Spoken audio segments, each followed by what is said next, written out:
నమస్తే. తెలంగాణలో మొన్న లోక్సభ ఎన్నికల్లో మాత్రం కాంగ్రెస్ ఒక 10 నుండి 12 ఎంపీ సీట్లు వస్తాయని మాత్రం అధిష్టానం ఎక్స్పెక్ట్ చేసింది. కానీ అందుకు భిన్నంగా 8 సీట్లు మాత్రమే సాధించింది. దీనిపై అధిష్టానం సీరియస్గా త్రిసభ్య కమిటీని ఏర్పాటు చేసి అసలు ఏం జరిగిందనే దానిపైన వివరణ కోరాలని కూడా చెప్పింది.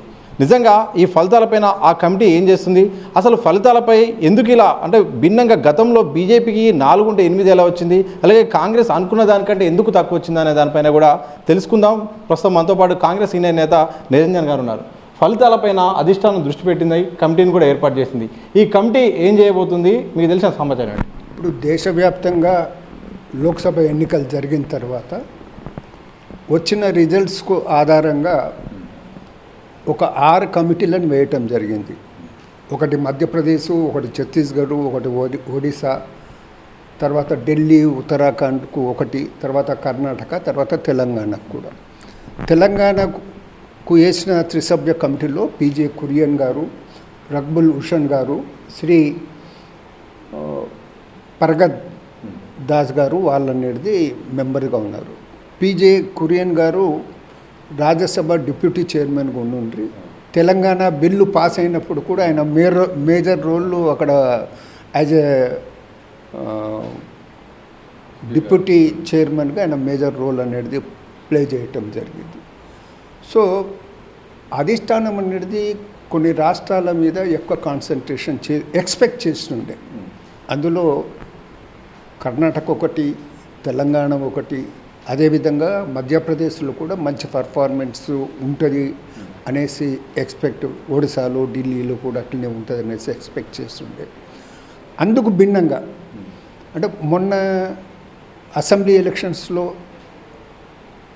మనము తెలంగాణలో అనేది 10 సంవత్సరాల తర్వాత కాంగ్రెస్ పార్టీ అధికారంలోకి వచ్చిన తర్వాత మనం అధికారంలో వచ్చినాం కాబట్టి ఇంకా మెరుగుగా ఫలితాలు వస్తాయని ఆశించి ముఖ్యమంత్రి గారు అయితే 14 వరకు వస్తుందనేసి చాలా సమావేశాల్లో కూడా ఆశాభావాన్ని వ్యక్తం చేస్తున్నారు. ఇంటర్నల్గా కనీసం డబుల్ డిజిట్ వస్తుంది, 12-13 దాటుతుందనేసి మేము అందరం కూడా ఎక్స్పెక్ట్ చేస్తున్నాం. అయితే కాంగ్రెస్కు 8, దాంతోపాటు బీజేపీకి కూడా 8 అనేది రావటం అనేది దీంతో అనేది ఇప్పుడు ఏ స్టేట్లనైతే ఇప్పుడు కమిటీ వేసిందో ఆ స్టేట్స్లలో అధిష్టానం ఊహించినట్టు గిట్ట ఫలితాలు వచ్చినుంటలే తప్పకుండా ఇండియా కూటమి ప్రభుత్వం ఏర్పడే పరిస్థితి ఉంటుండే. సో అటువంటిది ఎందుకు జరిగింది, ఎక్కడ పప్పులో కాలేసినాం అనే విషయాన్ని కూలంకషంగా పరిశీలించడం జరుగుతుంది. ఈ త్రిసభ్య కమిటీ అనేది ఎప్పుడు వచ్చేది అనేది ఇంకా నిర్ధారణ కాలేదు. వారు వచ్చిన తర్వాత అందరితో కలిసేసేసి వారి అభిప్రాయాలను తీసుకునేసి ఏమైనా దిద్దుబాటు చర్యలు ఉంటే ఏ విధంగా దిద్దుబాటు చర్యలు తీసుకోవాలనే విషయంలో వారు అనేది ఒక నిర్ణయం అనేది తీసుకుంటారు. అంటే అధిష్టానం వాళ్ళ రిపోర్ట్ ఆధారంగా అధిష్టానం నిర్ణయం తీసుకునేసి పరిస్థితులను చక్కదిద్దే ప్రయత్నం అనేది చేస్తుందనేసి ఆశిస్తున్నాం. రాష్ట్రంలో అధికారంలో ఉన్నది ఒకవైపు, అలాగే చాలా సీట్లలో కూడా గెలుస్తామన్న సీట్లు కూడా చాలా వరకు ఓడిపోయింది. దీనిపై కొంత నేతలు సహకరించలేదు పార్టీలో అనేది ఒకవైపు చర్చ అయితే, మరోవైపు కొన్ని సీట్లు ఓడిపోతామని తెలిసి కూడా ఒక ప్లాన్ ప్రకారం జరిగిందని ఒక చర్చ. ఇందులో నిజం ఎంత? అంటే మీకు అందరికీ తెలిసే, కార్యకర్తలకు అందరికీ తెలిసే, కొన్ని సీట్లలో అభ్యర్థులకు ఇచ్చిన విషయంలో తీవ్రమైనట్టి అసంతృప్తి అనేది కార్యకర్తల్లో అందులో ముందన్నుచున్న నాయకుల్లో కూడా ముందన్నుంచి అసంతృప్తి ముందన్నుంచి ఉండే. అయితే అధిష్టానం ఒకసారి నిర్ణయం తీసుకున్న తర్వాత ఒప్పుకొనేసి పనిచేయాలనేసి అందరు పనిచేయటం జరిగేది. అందులో కొన్ని సీట్ల విషయంలో ఏంటంటే క్యాండిడేట్స్ను చేసుకోవటంలో చాలా పొరపాట్లు అనేది జరిగినవి. ఇప్పటికి కూడా స్టేట్లో ఉన్న నాయకుల్లో కూడా కేంద్రంలో ఉన్న నాయకుల్లో కూడా ఆ విషయం అనేది వాళ్ళ మనసుల్లో ఉందని నేను భావిస్తూ ఉన్నాను.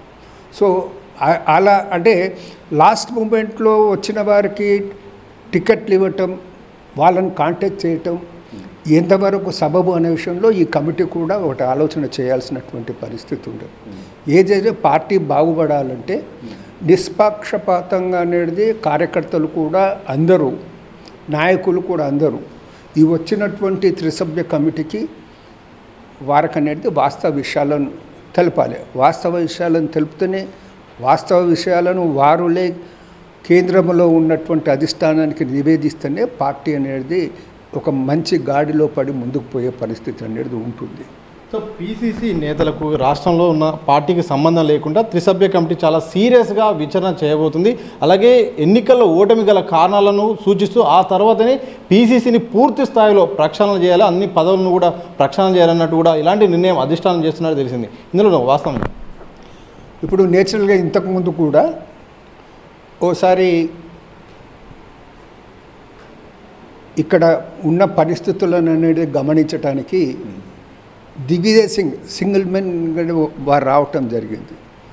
వారు వచ్చిన తర్వాతలే వాస్తవ పరిస్థితులు అనేది అధిష్టానానికి నివేదించిన తర్వాత కొన్ని మేజర్ నిర్ణయాలు కూడా అధిష్టానం ఇమ్మీడియట్గా తీసుకోవటం జరిగింది.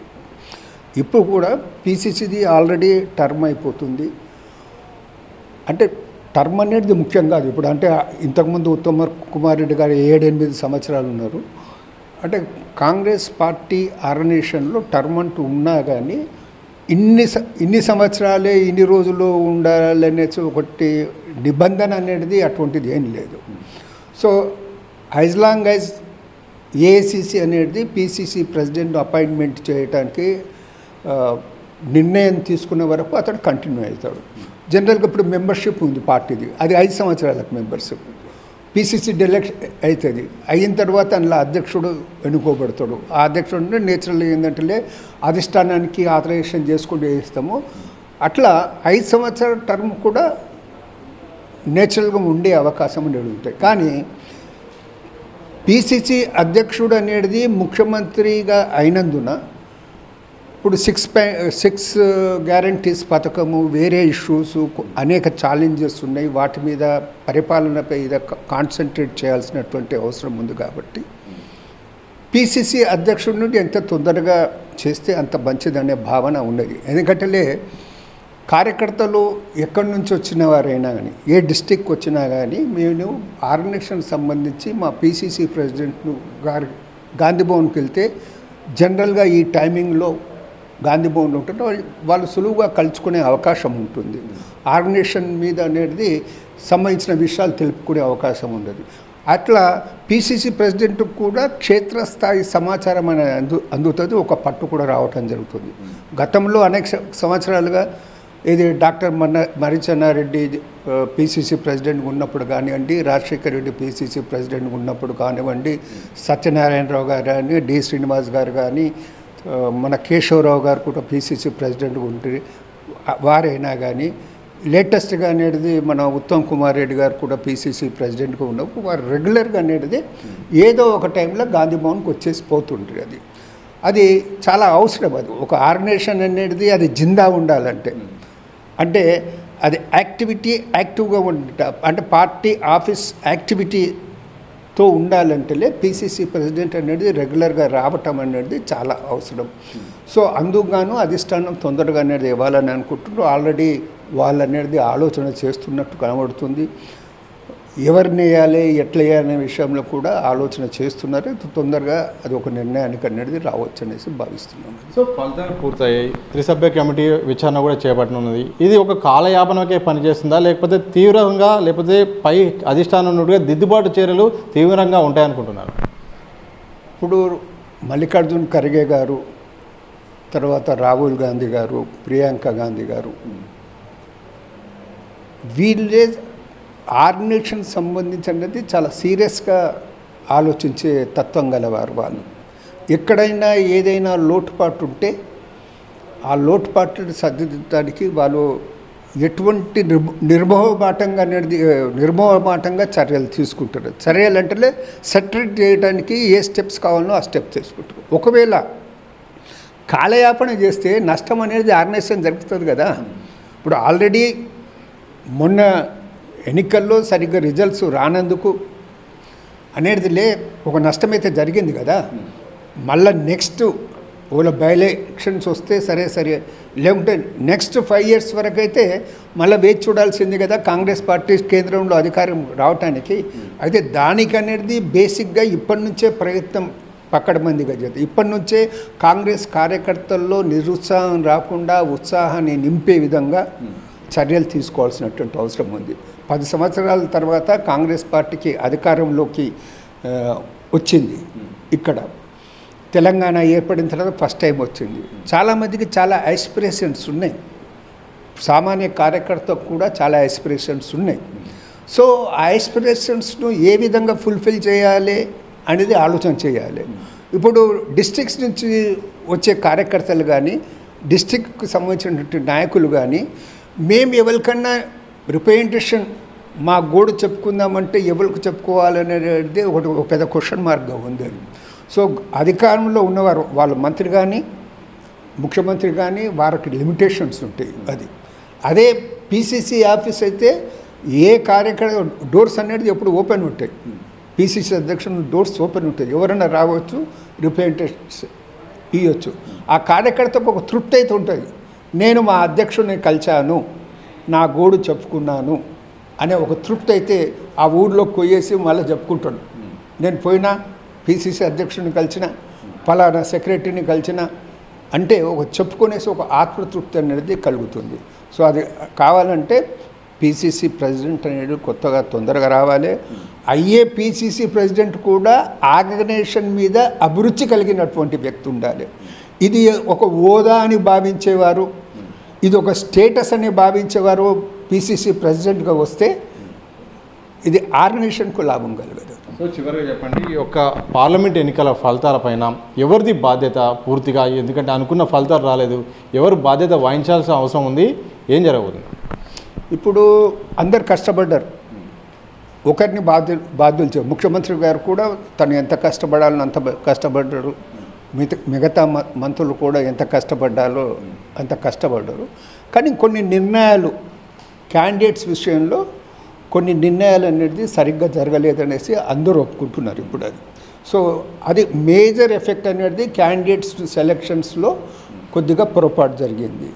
ఆ టైంలో ఏదైతే సర్వేల ఆధారంగా టికెట్లు అనేది ఇవ్వడం అనేది జరిగిందో ఆ సర్వేల మీద ఎంతవరకు ఆధారపడటం భావ్యమో ఓసారి పునరాలోచన చేసుకోవాల్సినటువంటి అవసరం ఉంది. ఫీడ్బ్యాక్ అనేది రావాల్సింది కార్యకర్తలతో రావాలి, లోకల్గా ఉండే నాయకులతో రాదు. ఎవరో సర్వే, ఇప్పుడు మన సర్వేలు చూసినాం కదా, మన లోక్సభ ఎలక్షన్లో ఎగ్జిట్ పోల్స్లో ఏమైంది, ఒక ఆయనైతే ఒక నేషనల్ లెవెల్లో చాలా పాపులర్ సర్వే చేసి లాస్ట్ 2-3 ఎలక్షన్లో ఖచ్చితంగా చెప్పినతను టీవీ ఛానల్స్ ముందు రిజల్ట్స్ చూసిన నాడు ఏడ్చుకోవటం సంభవించింది. సో ఇది ఒకటి, పొలిటికల్ పార్టీస్ ఏవైతే సర్వేల మీద ఆధారపడుతుందో తమ కార్యకర్తల మీద నాయకుల మీద ఆధారపడకుండా సర్వేయర్ల మీద ఆధారపడుతుందో వాళ్ళొకసారి అనేది ఆ విషయమే పునరాలోచన చేసుకోవాల్సిన అవసరం ఉంది. సర్వేలు నేను వద్దండి అనటం లేదు, ఒక ఫీడ్బ్యాక్ అయితే అవసరం, ground level feedback. But we should be more dependable on the cadre. ఇప్పుడు డాక్టర్ చెన్నారెడ్డి గారు ఇంతకుముందు 1978 ఎలక్షన్స్లో కానీ ఆ తర్వాత 89 ఆ ప్రాంతంలో జరిగిన ఎలక్షన్స్లో కానీ అప్పుడు ఏ సర్వేలు లేదు. ప్రజల నాడిని బట్టి కార్యకర్తల నాడిని బట్టి ఖచ్చితంగా మనం గెలుస్తున్నాం అన్నమాట చెప్పడం జరిగింది. అది సో ప్రజల్లో మెలిగే నాయకుడికని కార్యకర్తకని అంటే ప్రజల నాడి అంటే ఏమో తెలుస్తుంది. సో ఆ నాడిని గ్రహించే శక్తి, ఆ వెసులుబాటు అధిష్టానానికి ఉండాలి, స్థానికంగా ఉండే నాయకత్వానికి ఉండాలి. ఓకే, సో మొత్తంగా రాజకీయ పార్టీలు ఏ పార్టీలైనా కానీ సర్వేలపైన పూర్తి స్థాయిలో డిపెండ్ కాకుండా పార్టీ యొక్క కార్యకర్తలు నాయకుల అభిప్రాయాలు తీసుకోవాల్సిన అవసరం ఉంది. అలాగే త్రిసభ్య కమిటీ అనేది అధిష్టానం అయితే ఏర్పాటు చేసింది. తెలంగాణలో అనుకున్న ఫలితాల కంటే చాలా తక్కువ రావడం పైన కూడా విచారణ జరిపి అవకాశం ఉంది. దాని ద్వారా ఓటమి గల కారణాలు ఏమిటి, అలాగే భవిష్యత్తు కార్యాచరణను తెలుసుకునే అవకాశం ఉంది. మరోవైపు కొత్త పీసీసీని నియమించాల్సిన అవసరం పార్టీకి ఉంది. పార్టీ పైన అభిమానం ఉండి అభిప్రాయం ఉన్న వారికి, పార్టీ కోసం ఆర్గనైజేషన్ కోసం సేవ చేసే వ్యక్తికి పీసీసీని నియమిస్తే పార్టీ బలంగా ఉంటుందని కూడా కాంగ్రెస్ సీనియర్ నేత నిరంజన్ గారు చెప్తున్న సందర్భం చూడొచ్చు. కెమెరా పర్సన్ మసూద్తో సతీష్ దిశా టీవీ, హైదరాబాద్.